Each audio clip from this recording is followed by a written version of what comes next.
Hola despiertos, bienvenidos a Liberémonos de la Matrix. En 1922, una granja tranquila con el nombre de Hinterkaifeck fue el escenario de uno de los crímenes más brutales, misteriosos y desconcertantes de la historia alemana.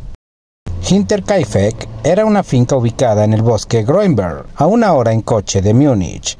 La finca fue ocupada por una familia llamada los Gröberts. La familia se componía del patriarca Andreas, su esposa Casilia, su hija Victoria y sus dos nietos, Casilia y Joseph. Vivían en un relativo aislamiento. Su granja se encontraba aislada en un bosque a 1 kilómetro de la ciudad principal de Kaifeck. Andreas Gröber era conocido como un solitario hostil y no era muy querido por la gente de la ciudad. También se rumoreaba que el nieto más joven, el pequeño de 2 años, Joseph, fue el resultado de una relación incestuosa entre Andreas y su hija Victoria.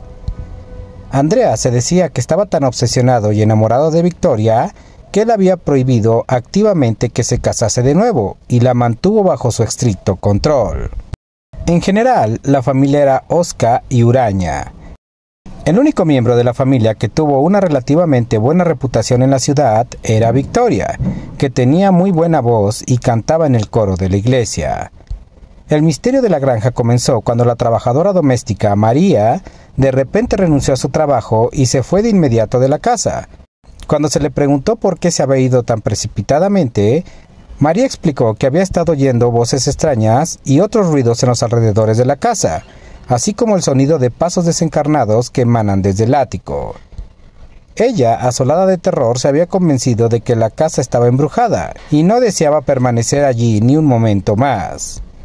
Ella estaba muy pálida y demacrada cuando se fue. Después de su partida, los Gröberts atribuyeron a la pobre mujer de sufrir algún trastorno mental.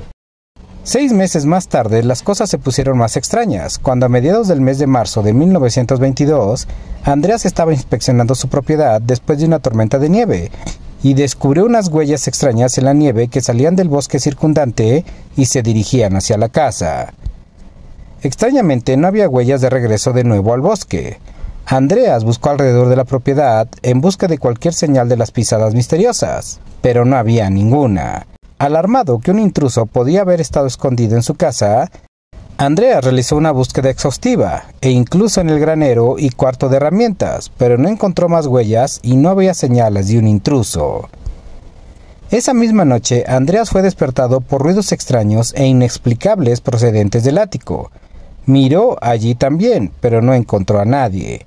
A la mañana siguiente encontró un periódico en su porche, que nadie en la familia reconocía. No mucho tiempo después de eso, el 30 de marzo de 1922, un juego de llaves de la casa misteriosamente desapareció y no se pudo encontrar en ningún lugar. En su búsqueda de las llaves, Andreas se encontró con el descubrimiento inquietante de arañazos en la cerradura del cuarto de herramientas, como si alguien hubiera tratado de abrirla.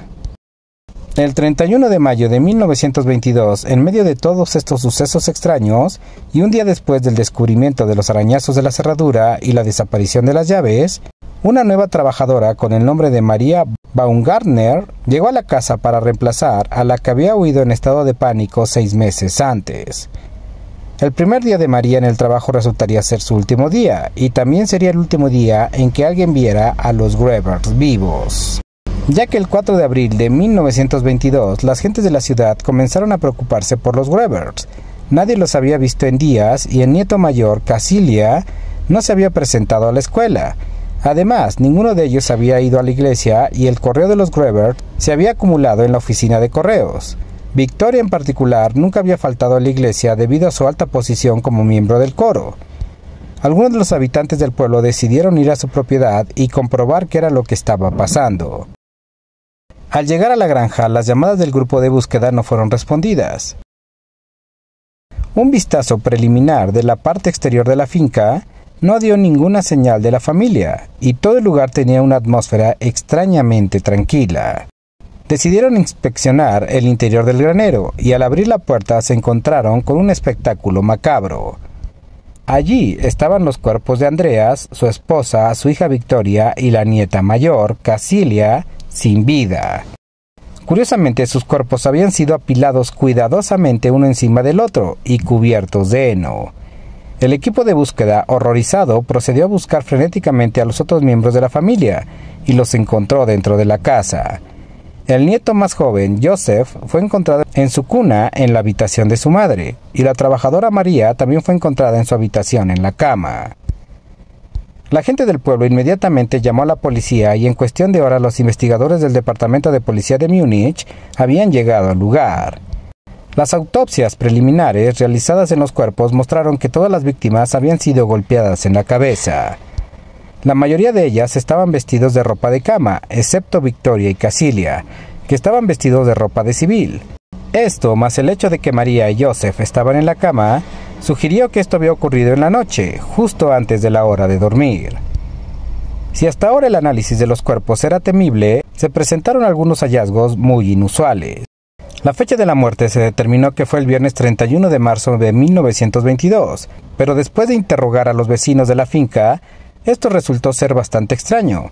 Los testigos declararon que habían visto humo saliendo de la chimenea de la granja durante todo el fin de semana, lo que sugiere que alguien había estado en la casa. También había evidencia de que alguien había comido recientemente allí, y una de las camas parecía haber sido usada poco antes de que se hubiesen descubierto los cuerpos. Además se encontró que todo el ganado y animales estaban bien alimentados y habían comido recientemente, lo que fue un hallazgo raro ya que todos los que normalmente cuidaban de ellos habían fallecido desde hace casi una semana. De hecho, ninguno de los animales en la granja había sido dañado de ninguna manera. El perro que fue encontrado ladrando en el granero había sido pacientemente atado pero estaba sano. Esta información había dejado bastante perplejo a los investigadores, ya que implicaba que quien había hecho el crimen de la familia se quedó haciendo vida en la casa durante varios días y alimentando al ganado antes de huir de la escena. La policía desconcertada andaba buscando un motivo, pero se encontró con más misterios. En un principio se creía que el motivo debía haber sido el robo puro y simple. Después de todo, los Greberts eran una familia muy rica y no era raro encontrar vagabundos y ladrones en la zona.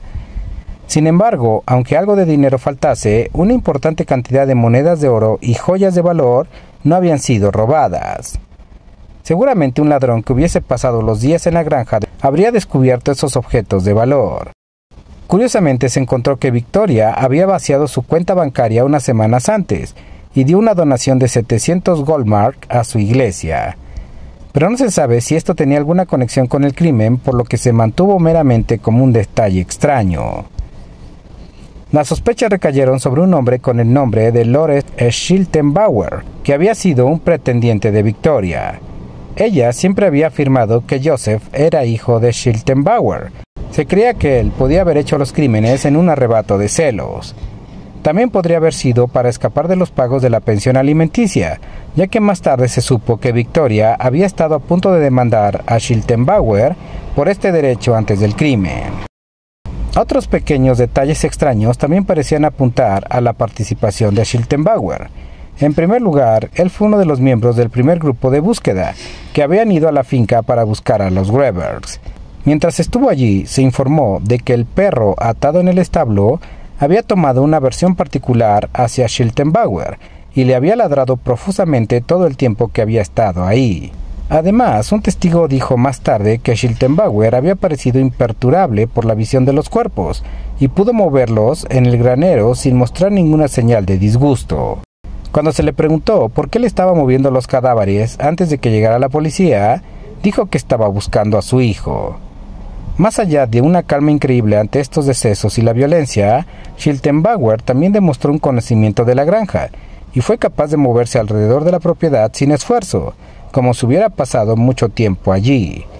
Todo esto sin duda llamó la atención y Schiltenbauer fue interrogado extensamente por la policía, pero al final simplemente no tenían suficientes evidencias concretas que lo relacionasen con el crimen y nunca fue detenido por ello. De hecho, hasta la fecha nadie ha sido detenido por este caso.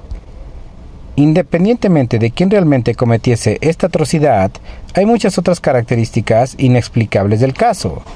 ¿Por qué el autor se escondería en la granja durante tanto tiempo antes de hacer su movimiento? ¿Por qué se quedó a vivir allí durante una semana y no pudo ocultar los cuerpos? La investigación de este caso continuó por años, con más de 100 sospechosos interrogados. sin que la policía estuviese más cerca de resolver el misterio, y el caso se ha convertido en uno de los misterios sin resolver más perdurables de Alemania. Otros han señalado los elementos aparentemente paranormales del caso, tales como los fantasmas reportados por la trabajadora doméstica original en la granja, así como los extraños ruidos escuchados por el propio Gruber, el periódico misterioso y las huellas inexplicables en la nieve. A la luz de estos datos, hay quienes piensan que el culpable no era un hombre en absoluto, sino más bien una especie de fuerza sobrenatural vengativa que había puesto sus miras en la familia. Por su parte, el Departamento de Policía de Múnich en ocasiones ha reabierto el caso. Así lo hizo en 1996 y de nuevo en 2007. Pero en ambas ocasiones se encontró con nada más que callejones sin salida. La granja en sí es cosa del pasado. Al haber sido demolida en 1923 por los pobladores descontentos, todo lo que está allí ahora es un monumento. Parece ser que los árboles que rodeaban a esta finca seguirán siendo los únicos testigos en saber lo que realmente ocurrió allí. Hasta aquí dejo este videoprograma, como siempre recordándoles que mi nombre es Leonardo y nos vemos en la próxima.